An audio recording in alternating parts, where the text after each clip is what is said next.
Hey, what's up, guys? I'm Sanika. I'm Ashley. And I'm Nikisha. And we are your hosts of Coffee and Chat.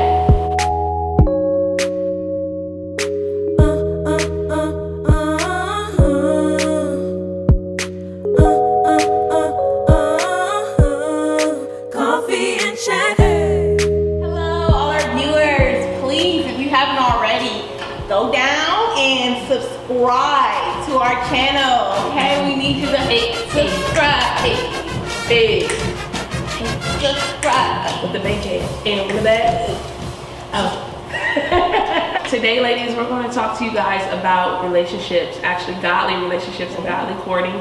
It is something that comes up often in my conversations with young women that I'm discipling, or just people that are just really wanting to know, like, what is it like dating in a church? What was it like, meeting your husband? Just all those different questions that you have. Did you kiss before you got married? Did you wait? Like, what? And so we're going to just talk about it tonight, and we're excited to do that with you guys. Did you guys kiss before you got married?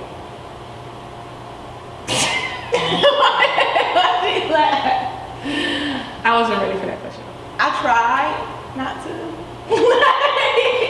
Me and my husband, we definitely said that we weren't going to kiss before marriage. And I would say it's something interesting about getting engaged. It's crazy because once we were engaged, before we were dating, it was kind of like, I like you, hold hands, do this stuff. Then when we got engaged, it was like something in me. Something shifts. For real. Like something really does shift. This really is spiritual transaction. It was almost like Satan was like, oh, they for real. Yeah, no, for real. Yeah. He done spend money. Real money. And there's an investment. Real money. But with that being said, we got close to our wedding date, and then one day ended up, kissing. And it was crazy because we felt really bad about that first, and then we really just came before the Lord, and it was not that it wasn't a big deal. I do think it's important to not awaken such things until it's time, but the Lord really comforted us with that, like, chill. I'm gonna still see this through. Y'all are okay, right? But I feel like our kiss before our witnesses was still amazing. So it didn't take anything from our journey. I didn't. Me and my husband decided. Now I went to a whole long spiel too when I was engaged, when I was courting. But we didn't kiss before we got married. We decided not to. I tried to renege on. You was the one. I was the one. I did. I tried to renege on that, and we literally had one of those woman of God moments where my husband back then was what was that? Courtship? I don't know. I don't like the word boyfriend, but my husband was like, woman of God. Like, one was like that. Stop. You remember what you said. You remember what we covenanted to and agreed to, and then also just he called me higher. It was like a standard. I felt that sting, like I would just slide on out the car. Put the brakes on. Right. I would just slide out the car because it was one of those like, you ain't supposed to be doing it. It's not that, everybody has their own journey. It's not that it's wrong, but we knew what we said before the Lord and what we wanted to do. And I had a promiscuous life prior to him. And so I was setting up boundaries to be safe for myself. We did not wait to kiss before we got married. I don't even think, honestly, when we were dating, not even dating, because I don't even think there was like a date, like, oh, will you be my boyfriend? Well, we did have that discussion, or will you be my girlfriend type of thing. We just, both of us had made an inner vow that said the next person that we get with, we're going to marry before we met each other.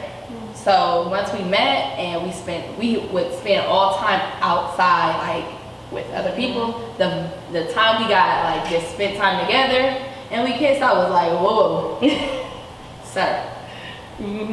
See your flesh all day. Like I see you, like I don't like, whoa, wait, you know what I mean? So we kissed, and then we kissed a whole lot of times. We enjoyed kissing.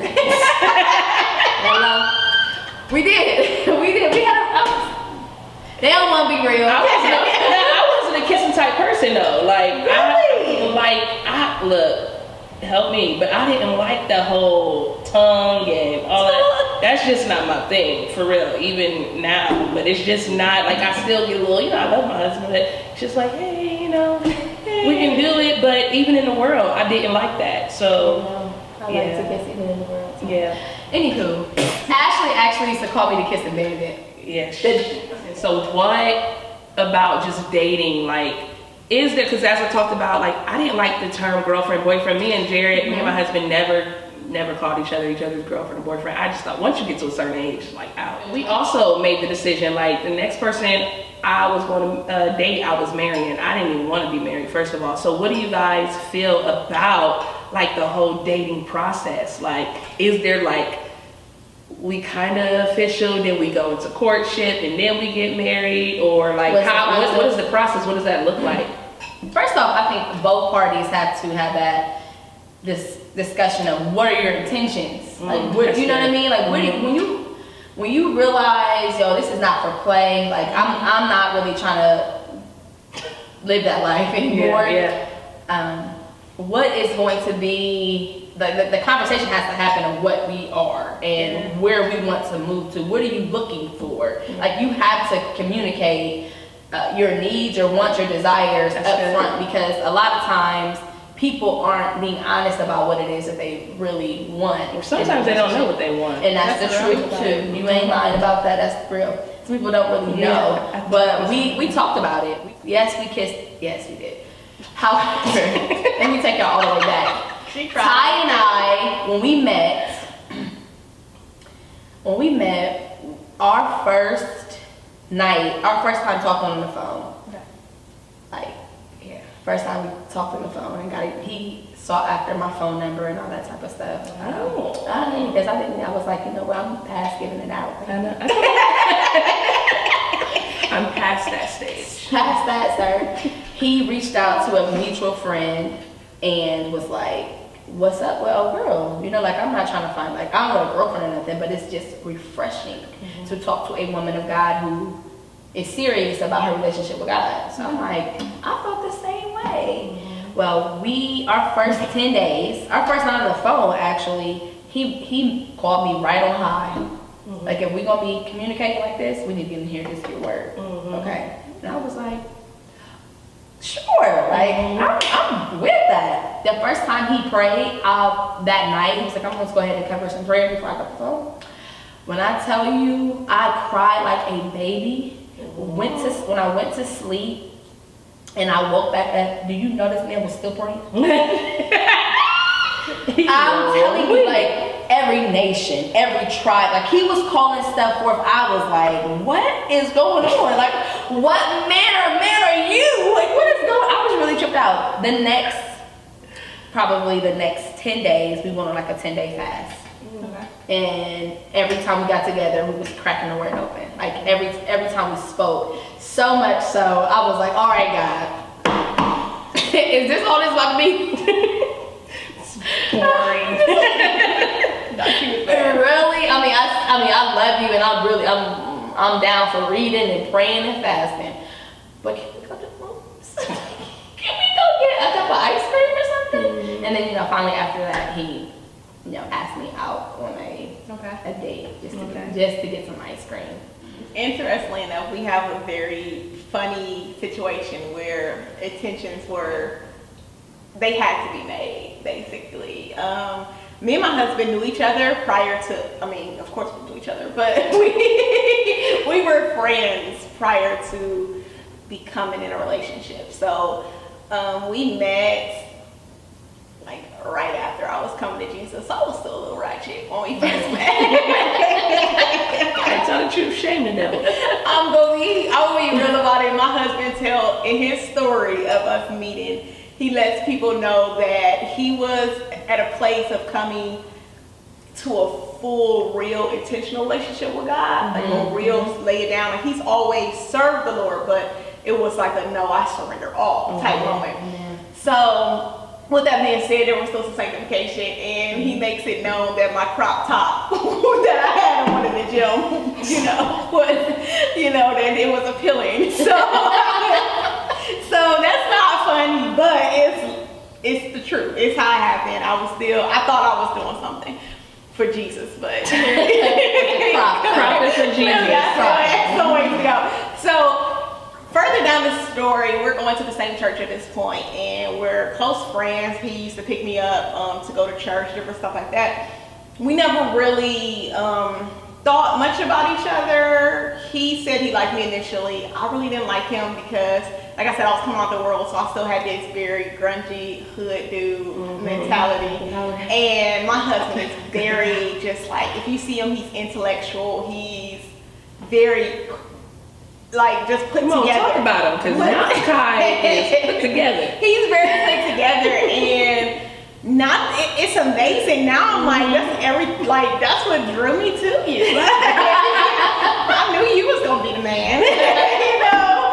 So, but at that time, that's just not what I was looking for. And you know, God got me together real quick with that. One thing I remember him telling me was that my type didn't work in the past. And that's The what Lord God told you me. that, yes. And I was like, you know, Rolling it up. because I had a whole list of very vain things that I wanted from a person. But we were. I had a list too, but we're gonna come back to that. I think I had a list. Oh, but the Lord went Front and ahead. back. Boy, he Oh did yeah, that he list. said. Oh no, he went ahead and was like, that's what you want, go ahead. He just randomly started hitting me up a lot. And he was like, oh, we have the same work schedule. We should start spending more time together and stuff like that. And I'm like, brother, we've had the same work schedule for quite a while now. What is this all about? So me still being his friend, I'm not just gonna be like straight on him. I was like, okay, I guess. Our church canceled the service for Mother's Day because we were a very young church at that time, and most people were going to go to church with their mom, so it was really going to be nobody there. So they canceled the service. He's like, I wasn't going to Cleveland to see my people, so he was like, well, do you have somewhere to go on Sunday? And I'm like, no. He's like, you can go to my church, old church for me. So I go. Not in my head was I thinking his mom's going to be there. Right. I was just like, oh, he played that right on up. right. So I just go to church. So at the end of service, I meet his mom, and they're like, oh, you should come out to dinner with us, blah, blah, blah. And I'm like, oh, I don't want to intrude on your time. She's like, no, come. Hey, so, moms be ready. Be ready. So we're in the car, and at this point, I'm just very uncomfortable. And it wasn't like I'm uncomfortable with him because I knew him very well. I was comfortable with him, but I'm uncomfortable because I don't know what's going on now. What is the intention? I done met your mom. We're about to go out to dinner. You know, he's always been a chivalrous guy, but you're just extra right now. I don't know. So he's driving. We're in the Easton area, and he's driving. I just remember, I just looked over at him. Excuse me, I still have some hood tendencies in some ways. And I'm just like, so what is this? You know, just stop him. And I remember, like, Don't say excuse me, it's all right to be a little hood. Thank you very much. But I remember to this day how he was like, I'm like, whoa, we're about to crash. The man was just, he got real stiff. He's like, not even looking at me now. He's like, what do you mean? I was like, what is this? I have been hurt too many times. No. We're I would say Keisha. Right. Whoa. Put me on blast. No. We're in the car separately, and she's driving her own car. But even me coming to the Lord was at the end of a breakup of a relationship. And at that point, it was just like crazy enough. I just felt like everything was just gone from me. I had a really rough year. My car got taken away. I didn't have a job anymore. I graduated from college, but didn't have nowhere to go. You know, I don't have my apartment anymore because I was supposed to move back home, but now I don't want to move home. And it was just so many things going on. This guy was like that one little, piece I had. So when we broke up, it was just like, Whole world. and I told the Lord before that I didn't want to go through another heartbreak. Although I wasn't serving the Lord, of course you got your little prayers, and I just told him that. So, fast forward, I'm saved now, but I'm still thinking of that where I'm not about to do this. Now I'm in the Lord. We don't play those games. I'm not about to just be dating people all willy-nilly. You're gonna need to let me know what it is. So he did just let me know that he likes me and some other stuff. And at that time, I had started to gain a mutual feeling towards him. Maybe I like him too. So but we just need to know. I just need to know what it was. But we had some series of things later, praying, fasting, and listening and not listening to God. But It was a journey. it was a journey. So that was like the theme of my life. I will enjoy the journey. It's a song that my husband sang to me on my wedding day. But prior to that, no one even really knew that was a song that really the Lord spoke to me about my husband on, like when I was not feeling my husband, kind of like Nikisha said, I didn't want to be married. And so my relationship was definitely one that was God ordained or God led. I get that question a lot because some people believe that the Lord does, tell you who to marry. Some people don't, that question is up in the air. But for me and my husband, it was very ordained by God. I didn't want to be married, and so I had already set these boundaries and these parameters to keep me out of relationship.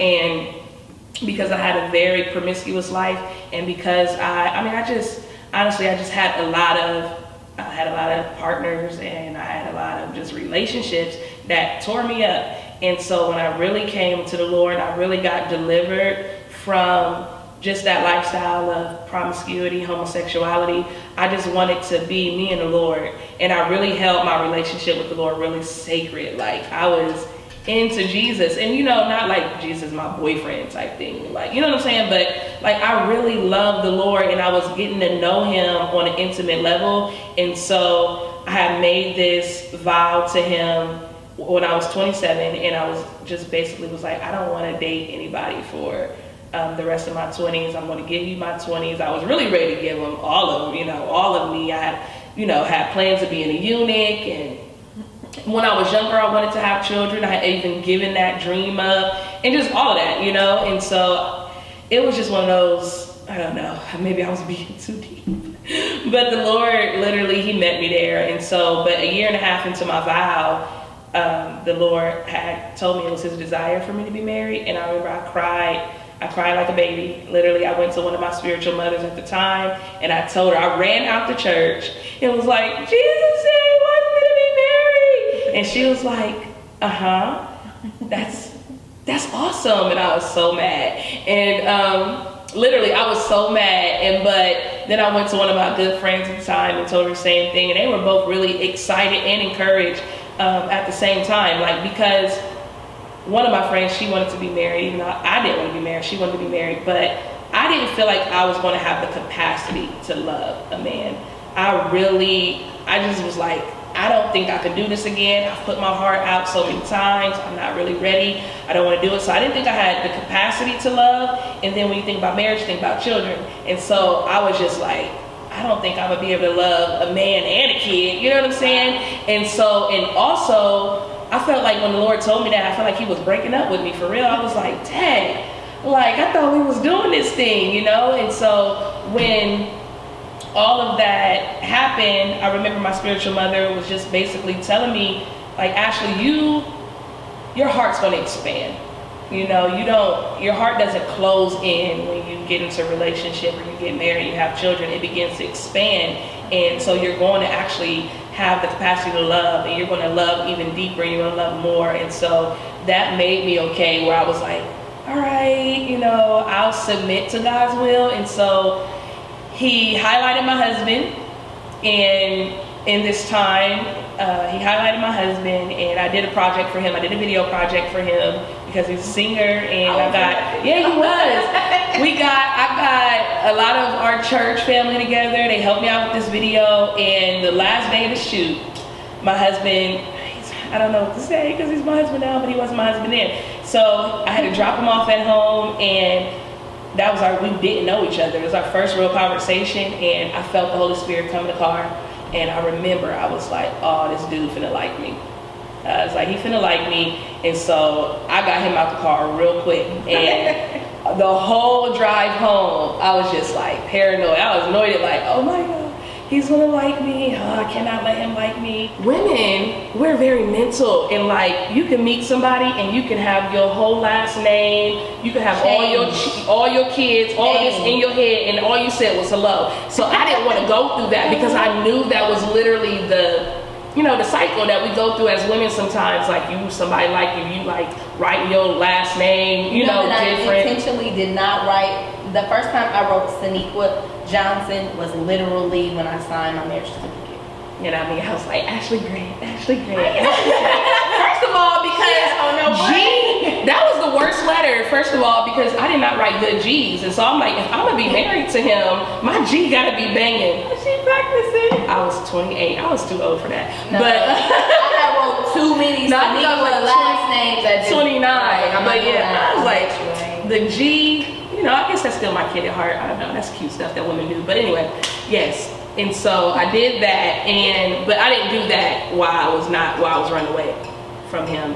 But the next day, he texted me, and I was over my girl's house, and she's like, Ash, what you think? I was like, absolutely not. That's not gonna work. So I just kind of played him. I gave him the cold shoulder. You know how somebody texts you, you think you're too deep, so you like, hey brother, praise the Lord, you know, I'm in Bible studies, you know, just try to give him the cold shoulder. I was whack. And probably when he was like, oh yeah, she's reading She's the Bible. reading the Bible. I was like, I had to make it real plain that I was a woman of God and I want to try and do all of that. And so basically I gave him the cold shoulder, and then I start playing him like I was like, he's that way, so I would go the opposite way or whatever. But anyway, long story short, some time went by, and the Lord was really pressing upon me, like, I want you to consider him. And I was like, whew, come on, Lord. You know, I'd already told my friends, like, nah, he ain't the one. You know what I'm saying? Like, nah, he ain't it. I can't do this church. I can't do that. And so I had a lot weighing on me. Like, I gotta go back and tell my girls. And I literally, one by one, like, you know, when I said he wasn't the one, he's the one. You know, it was like, we already knew, you know. Okay, boy, I tell you, my friends, we already knew. Da, da, da. And so anyway, you know, everybody like, oh, that's gonna be a cute relationship. Blah, blah, blah. But what happened was the funniest thing. I had a meeting with one of my good friends. He was a guy, and we were just cool. You know, I think he might have already been married. We were just having a meeting, and he was like, so you thinking about dating or whatever? And I'm like, you know, I ain't trying to date nobody. And so he's like, for real? So I'm like, well, you know, the Lord kind of told me or kind of highlighted this guy to me. So he's like, who is it? And I'm like, nah, you gotta guess. And so he guessed right. And so we just had that conversation, and then later that night, because he was good friends with my husband as well, and so later that night he called my husband like, hey bro, Elder Jackson thinks that you may be her husband, you know, so I want you to. No, he did. Yes, he did. Oh, honey. Thinks that you might be her husband, so, you know, trying to give my husband a heads up and let him know, like, you might want to, you know, let him know, because at the time he was trying to hook my husband up with somebody else, you know, and I guess that's what guys do, but that's what was going on. What people do. Right, that's what was going on. And so lo and behold, my husband had already been in prayer that day and told the Lord, he said that the Lord had highlighted me again to him, but he told the Lord, like, you got to do it, because last time I reached out to her, you know, she wasn't going. So the only way I would pursue Elder Jackson again is if you open that door. So basically that door was opened by his friend, you know, spilling the beans, spilling the beans. And so that let him pursue me again. And so I didn't shut him down. So that's. Let me ask you this. Do you guys think that the Lord will tell you who your mate is? I think it's possible. Mm-hmm. I don't think that's the situation for everybody.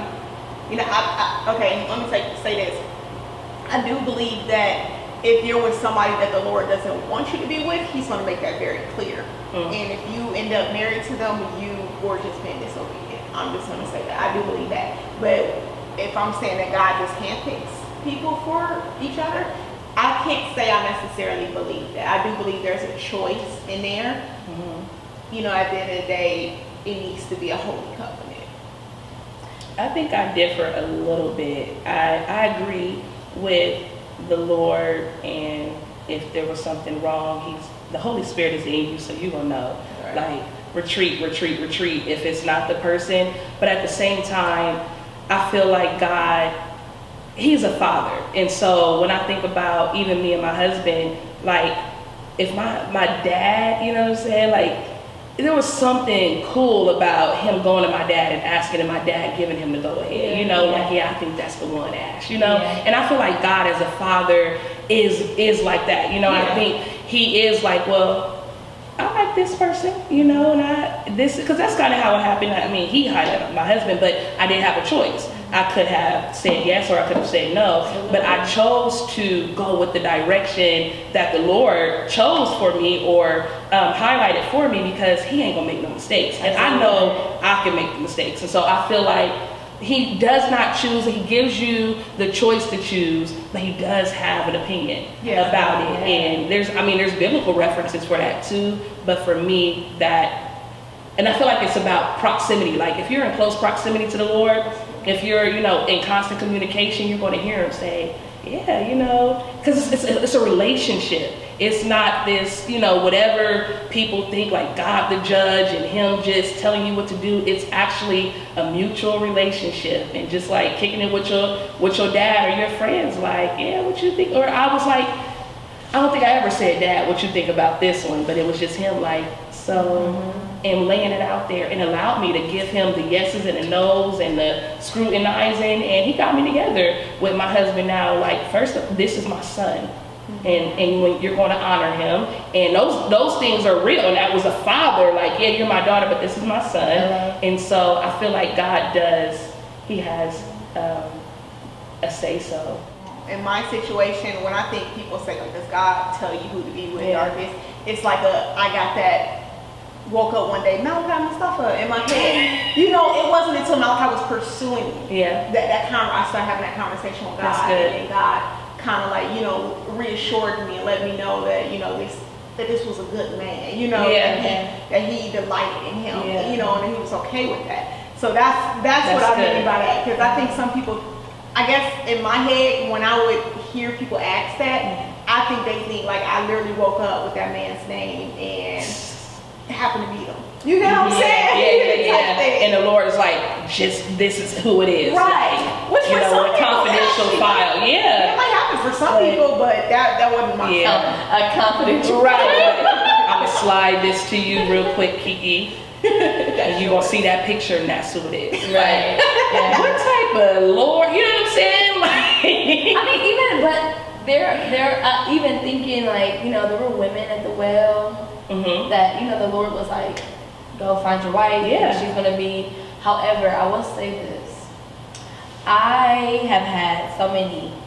I can think of 2 experiences where one, a man told me God said you were my wife, and I was on it like, what? Like, oh my God, like really? Like, you know, I asked the question, you know, have you inquired of the Lord about me?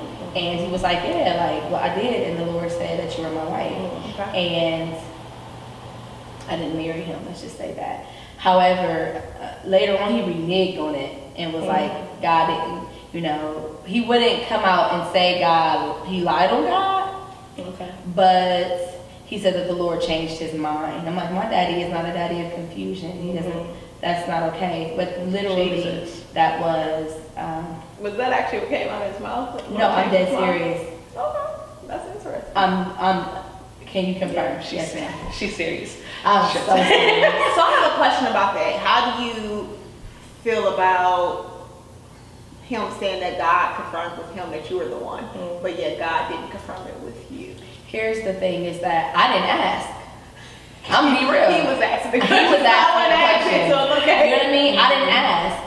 I was like, wow. I think I was just excited to hear that someone asked God and I was their bride. You know what I mean? Their wife. Like that was it. Like, oh my gosh.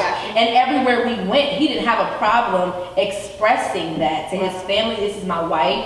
You know, to the point where his sister went to church and there was another lady they were trying to get to marry him or something like that in the church, and her response was, oh, he's already found his bride. Oh wow.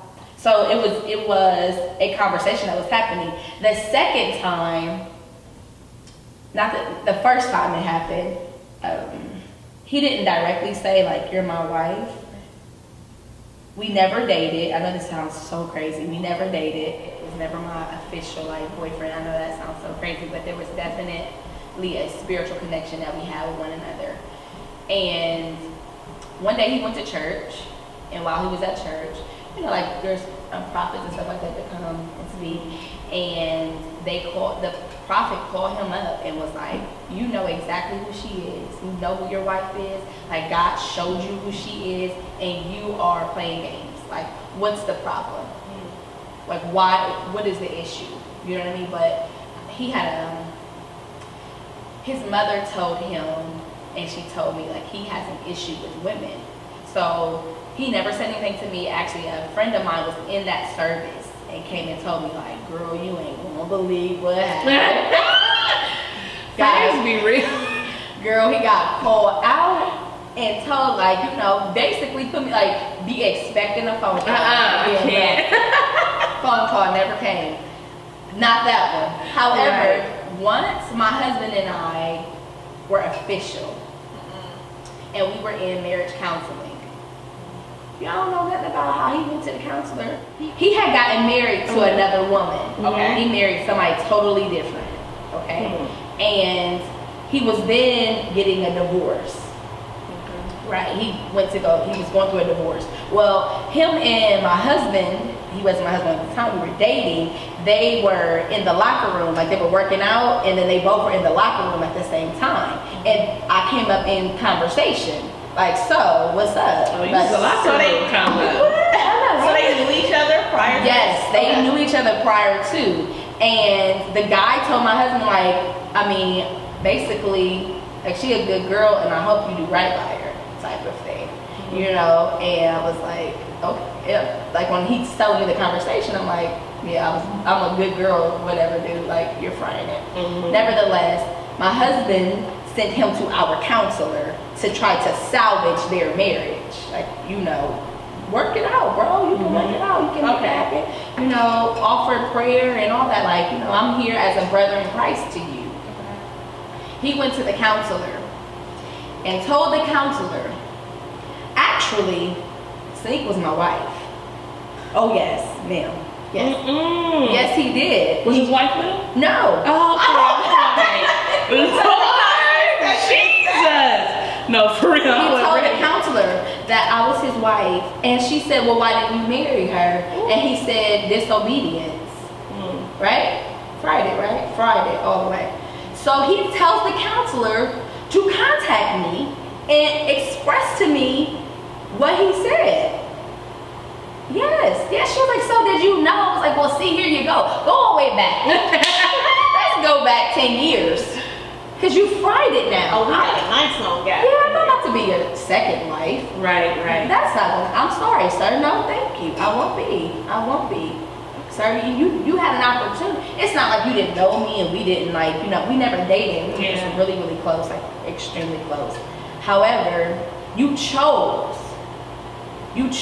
to date and marry another woman, and you don't then get to swing back around for me. When I tell you that fried me all the way up, I mean, no lie, when I tell you it was, I think that was the worst breakup I had ever had. When Ty came into the picture, I remember clear, he was on the phone, and I heard everything, the Holy Spirit telling me who was on the phone with him. Described her, showed me it, like everything. And so when he got off the phone, I was like, hey, is that such and such? And he was like, yeah, how you know? And I was like, because, I can't tell you. I was like inquiring, like, Lord, do I tell him now? No, don't say that. Okay. I had a whole vision of this woman in the church telling us, like, y'all are to be married. And I was like, should I say it? Don't say it. Like, because I believe the Lord will reveal things, but you need to ask him, God, is it okay for me to express this, or is this in your timing? You know, am I to hold on to this thing? I surely did. They invited me to church, and I had a dream that night. I remember I had a dream that I was going the wrong way on Broad Street. Really, in reality, I was really going the wrong way on Broad Street because I didn't know how to get to the church. When I got to the church, the woman was not preaching, her husband was. She was sitting there, and I didn't know what was going to happen. I just knew that the Lord hadn't revealed nothing to me to share to nobody. And after service, she, pulled me over and she wanted to talk to me. She was like, he hasn't brought a woman to church ever. Like, what's going on? And I'm like, oh, okay. She was, have you asked God about him? Like, have y'all, I was like, he just told me that Ty was my covering. That's all I got. I don't have nothing else. That's just it. He just said he was my covering. She was like, oh, do you know what that means? I don't. Thank you. Like, I just was like, really, like, no. They pulled her husband, she gathered her husband, and she was like, let's go to a private space. And we went to that space. They start asking him, like, so has God spoke to you about her? And she's like, to coach me? And he was like, she's like, and he's your covering. They looked at each other. I said, stop. I looked at Ty real close. I said, you remember the other day we were talking? And I told you, like, I didn't know if I was to tell you. Okay, they're about to tell you right now, but no pressure, sir. Because I had just got out of somebody telling me God said that you was my wife. No pressure. Yeah. Right. When I tell you, my husband went from, like, his whole stance changed. Like, he went from standing, like, hands behind his back, like, what? It was like, she said, do you want me to tell her? Do you want me to say it, or do you want to say it? She was talking to her husband. He said, I'll tell him, that's your wife, sir. I said, listen, again, no pressure, because I knew already what the Lord had showed me in my mind, and this very thing was playing out in front of me. And I said, you know what? But take your time. Because I can't be disappointed like that. Yeah. You know what I mean? I can't, and I ain't rushing nothing. Yeah. God, take your time and develop. That's enough. We don't allow God to develop what's happening. Even though it may be coming in full bloom, let it bloom. Let it take its time. Stop awakening things so early. You know what I mean? Take its time. Allow it to come to its full potential. That's good. And Lakeisha talked about getting to know. Like, get to know the person.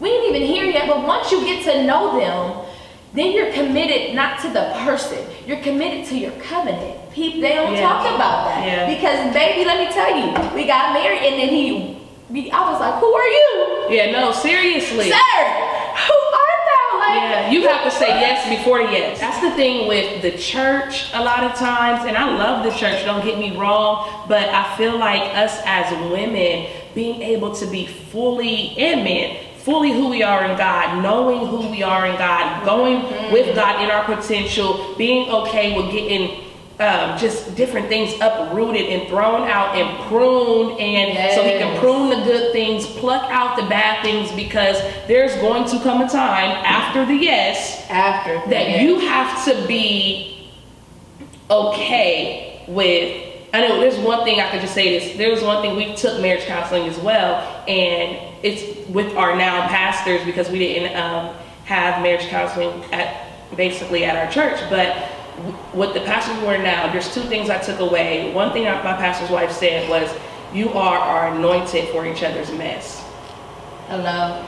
Say yes to the mess. Say yes to the mess. That, and then my pastor also told us that he told Jared that you're going to have to learn your wife in every season. You're going to have to learn her as a courtship partner, as a wife. You're going to have to learn her as a mother. You're going to have to relearn her every time. And so you're going to have to give grace. And I feel like it's the same thing with the men too, because they're going through transition as well. Yes. But the mess is going to come. But the Lord prepared me for the mess before I got married, because he prepared me in a secret place. And I remember when some mess hit the fan, and because you have some mess, but when some mess, whatever the mess is, I remember talking to one of my best friends and saying, oh, I'm a lot more saved than I thought I was. Because I tried to resurrect the old man in my marriage, try to resurrect this old man, and it was a dead. Like, I'm like, oh no, I gotta go resuscitate. Literally, and it was nothing but grace that came out. I mean, honor and submission, admiration to my husband. I was like, oh Lord, you did a thing for real. And so, but he taught me that in my singleness. It was like, Ashley, your singleness is coming to an end, and we're going to talk about it, and he worked through some things with me, but it helped me in my singleness to even love my husband.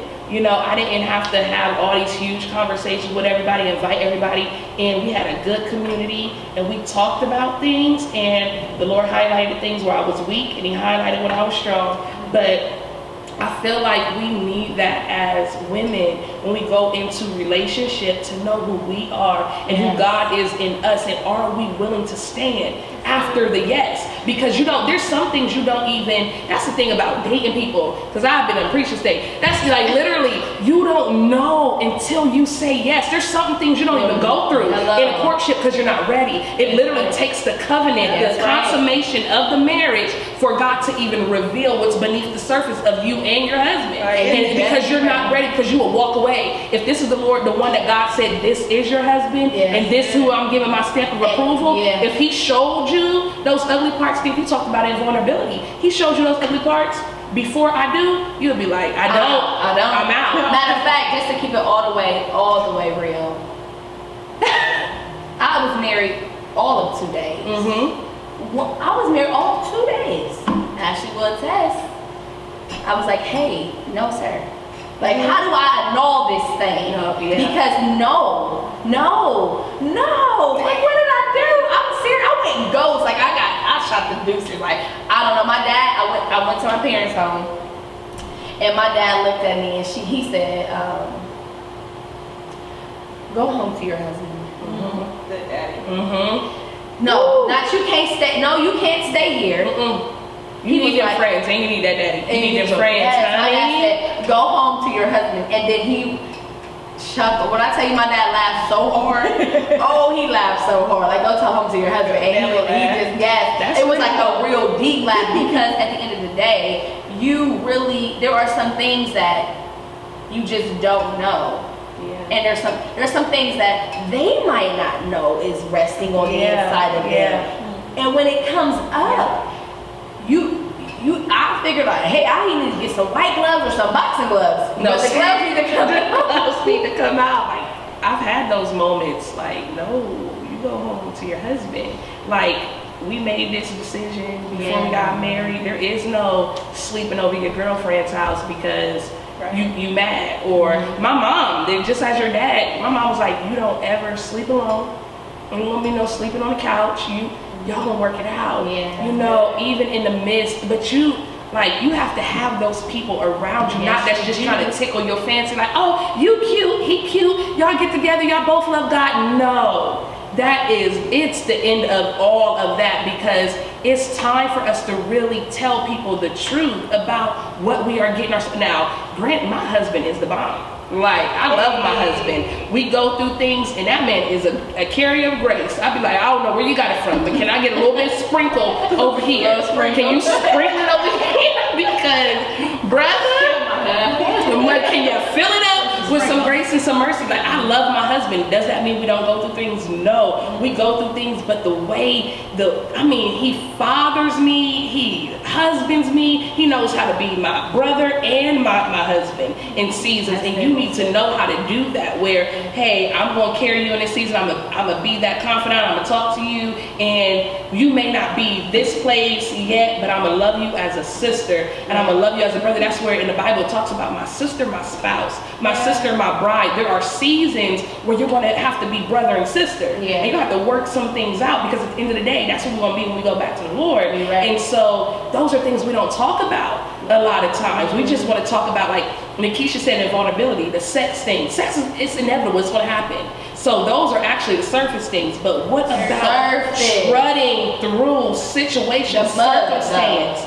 Like, not that fake stuff, oh, you need to go home and be a good cook and be a good wife, sweep the floor. Nah, forget that. How are we going to stay committed? You know, when the enemy is prowling on your neck, you know what I'm saying? And you hear the accusations of your past coming at you, and throwing them at you. My husband in seasons, he sings over me when I'm going through, when I'm lost lost when I had my past, the promiscuity in my past, that shame that breathed on me in the moments of intimacy. My husband would sing over me and I would get delivered, and he would just healing would spring forth, and we'd be crying, and it's because he was anointed for my mess. Hello. Because I was a runner before my husband. Yeah. I was not committed. Me I knew too. how to run, and I feel like the Lord gave me this here ring to keep me consistent and to keep me committed. Yeah. Because I would run. When I tell you, I actually had a fear before coming into my marriage, because I was so promiscuous in my past. I was afraid that I didn't have the ability to be committed for a lifetime, And I mean, it tore me apart. I was just like, I can't enter into this covenant and break it. And mess it up. Like, I'm not, and even saying that, it's like, you're right, you can't. That's Yeah. right. That's But right. that's the good. Lord That's can, good. and He had to show me that He was going to be with me every step of the way. Because at the end of the day, no believer can stay committed in a marriage without the Lord. Yeah, that's true. That's good. That's And good. I'm not just talking about sexual commitment, That's but right. I'm also talking about physical Yes. and just emotional. There's a lot of people who staying sexually committed to their husbands and wives, but they're not there. Yeah. Like you've emotionally divorced each other a long time Yeah, that's ago. good. That's good. And I refuse to be in a marriage and I emotionally divorce the person. Yeah. One thing I learned is that the most Googled thing, I think it's Google, or looked up, it was a percentage of reasons why, especially Christian couples, separate. It's because not that there's no trust in the marriage and stuff like that, but there's no sex. And that sounds crazy because we talked about the physical, but sex is actually a very spiritual interaction. Yeah, it is. Sex between you and your partner is a coming together. It's a bonding, becoming one, soul tie. And when you don't actually have that there, you're not being intimate with each other in a certain way that God, desires for you. I really feel like we need to kind of unroll some of those things with dating because it's not being discussed. Yeah. Like they are not talking about it over the pulpit about what is happening, what's going on. Not the real. Exactly. It's this. I don't even call it superficial, but it's giving the scripture without really diving into what that really looks like in real time, right now, today.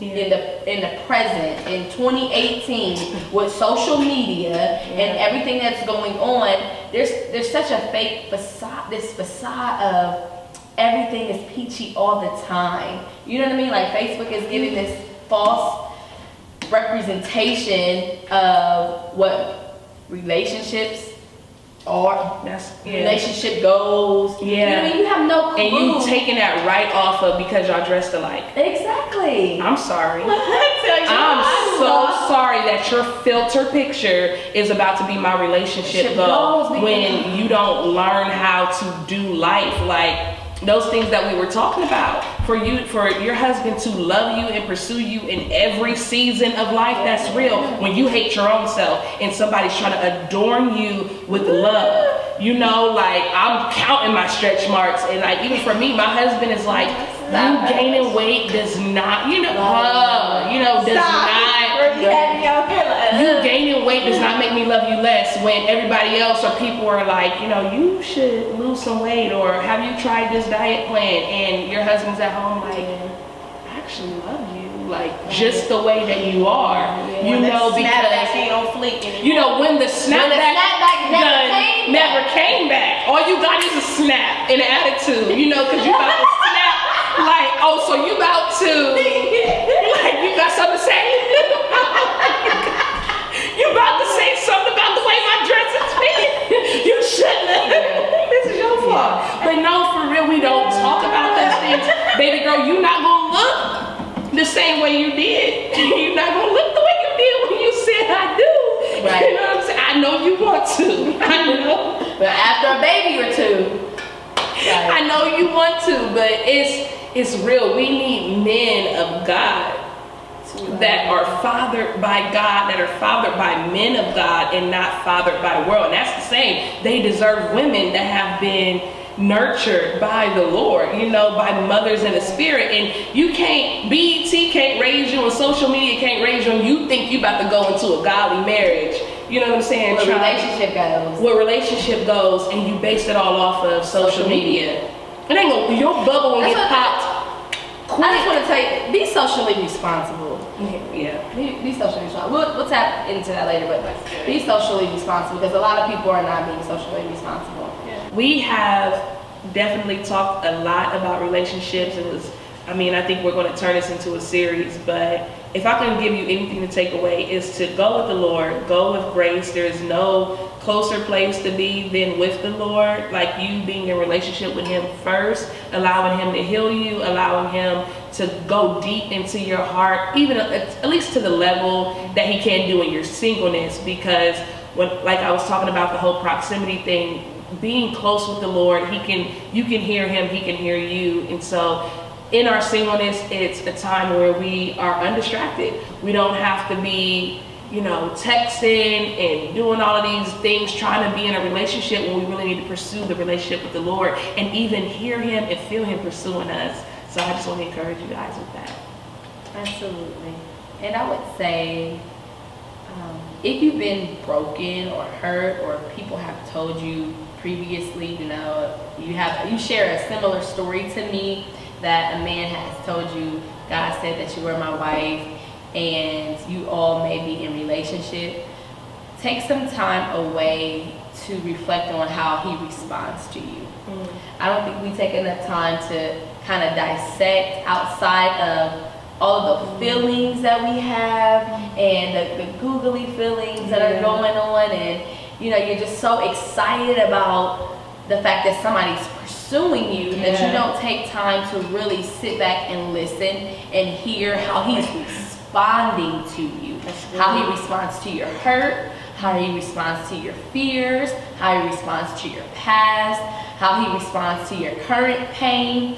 What is His response? And if His response is to you mirror Christ, then I would say, it's okay to step back in. Ashley touched on making sure that you're close enough with God to hear what He desires from you, and He's always listening, He's always present.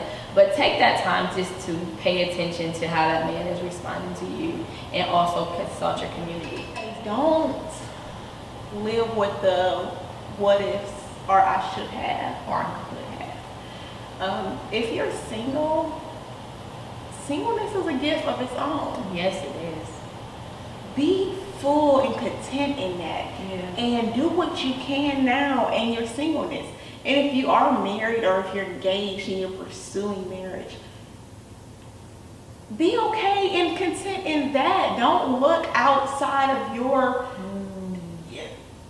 temple, I would say, and look at somebody else's lawn and say it's greener. And we hear that all the time, because at the end of the day, your journey is different than somebody else's. And your journey, even personally with yourself, you cannot live with the I should have or I could have or I would have. No, you've done what you could do, what you had the capacity to do.